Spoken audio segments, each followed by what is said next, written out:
Spice মশলাপাতি কতটা important মানুষের শরীরের জন্য। আমরা সবসময় বলি যে প্রাকৃতিক জিনিসের উপর ভরসা করতে, যেটা আমাদের রোগ নিরাময় করে। সেটা হতে পারে কালো জিরে, হতে পারে জিরে, জোয়ান, মৌরি, যে কোনো কিছু, লং, দারুচিনি, এলাচ, সমস্ত কিছু। এই যে কালো জিরে যখনই আপনি খাবেন তখনই দেখতে পাবেন যে তার ভেতরে কি অবস্থা হয়ে পড়ে রয়েছে। আমাদের চারিদিকে শুধু অসাধুতে ভরে গেছে, কেউ আমাদেরকে ভালোভাবে বাঁচতে দেবে না। দেখতে পাচ্ছেন এই কালো জিরেটা যদি আমরা না ধুয়ে খাই তাহলে কি অবস্থা। 10 বার ধোয়ার পর কিন্তু এই এই রংটা এসছে। এই দেখুন এই কাদাগুলো, এই যে কাদা, এই কাদাগুলো 10 বার, এর আগে কিন্তু আমি 10 বার ধুয়েছি, তা সত্ত্বেও এটা আমি আরো যদি আমি ধুই এরকমই কাদা বেরোবে। এটাই হচ্ছে আমাদের সমাজের অবস্থা। আমরা অনেকে আছি যারা কিনা প্রতিটি মানুষের ভালো চাই, যাতে চেষ্টা করি যে যে কোনো ভাবে হোক প্রত্যেকের ভালো হোক, উপকার হোক। কিন্তু যে দেশে বা যে রাজ্যে বা যে জায়গায় বাচ্চাদের খাবারে পর্যন্ত ভেজাল মেশানো হয়, সেখানে তো প্রত্যেকটি জিনিসের মধ্যে ভেজাল থাকবে, তাই না?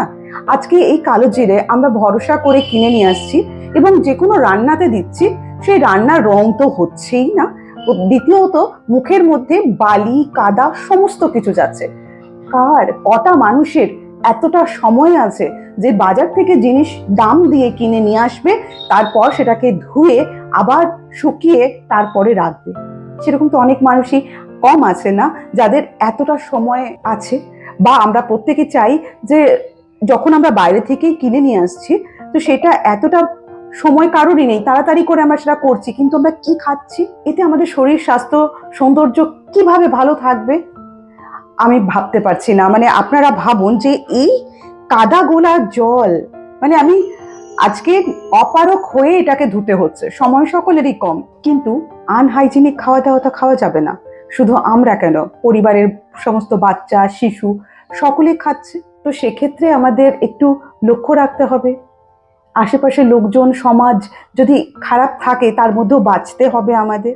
এতক্ষণ আপনাকে তো কালো জিরের কথাটা বললাম। গোলমরিচ, পাকা পেঁপের বীজ শুকিয়ে গোলমরিচের মধ্যে দিয়ে দিচ্ছে, দাম নিচ্ছে সেই রকমই। কি অদ্ভুত দেশ না, কি অদ্ভুত মানুষজন, কি অসাধু মানুষজন, যে মানুষের যেটা সব থেকে এসেনশিয়ালস জিনিস, খাদ্য, বস্ত্র আর বাসস্থান, তার মধ্যে যে খাদ্যটা, সেই খাদ্যটাকে একেবারে খারাপ করে রেখেছে একটা সমাজ। এই যে এত লোভী, এত অসাধু, তারা টাকা পয়সার জন্য প্রতিটি মানুষের জীবনটাকেও মানে বিপন্ন করতে ছাড়ছেন না, শুধু কিছু টাকা পয়সা নিজেদের প্রফিটের জন্য। প্রতিটি মানুষ, প্রতিটি ব্যবসায়ী, প্রত্যেকটা মানুষ যদি ভাবতো একজন আরেকজনের কথা, প্রত্যেকেই ব্যবসা করুক, লাভবান হোক, কিন্তু শরীর স্বাস্থ্যটাকে তো ভালো রাখতে পারতো। এই খাদ্য, যেই খাবার যখন আমাদের শরীরে যাচ্ছে, আমাদের পুরো পাচন ক্রিয়াটাকে নষ্ট করে দিচ্ছে। কিচ্ছু বলার নেই, তবু আমাদেরকে বাঁচতে হবে, থাকতে হবে, সুস্থ থাকতে হবে, সুস্থ থাকার প্রচেষ্টা করতে হবে। তাই আপনারা, আমার মেইনস্ট্রিম লা এসেনশিয়ালসের দর্শকরা, একটু সচেতন হন এবং সুস্থ থাকুন, ভালো থাকুন।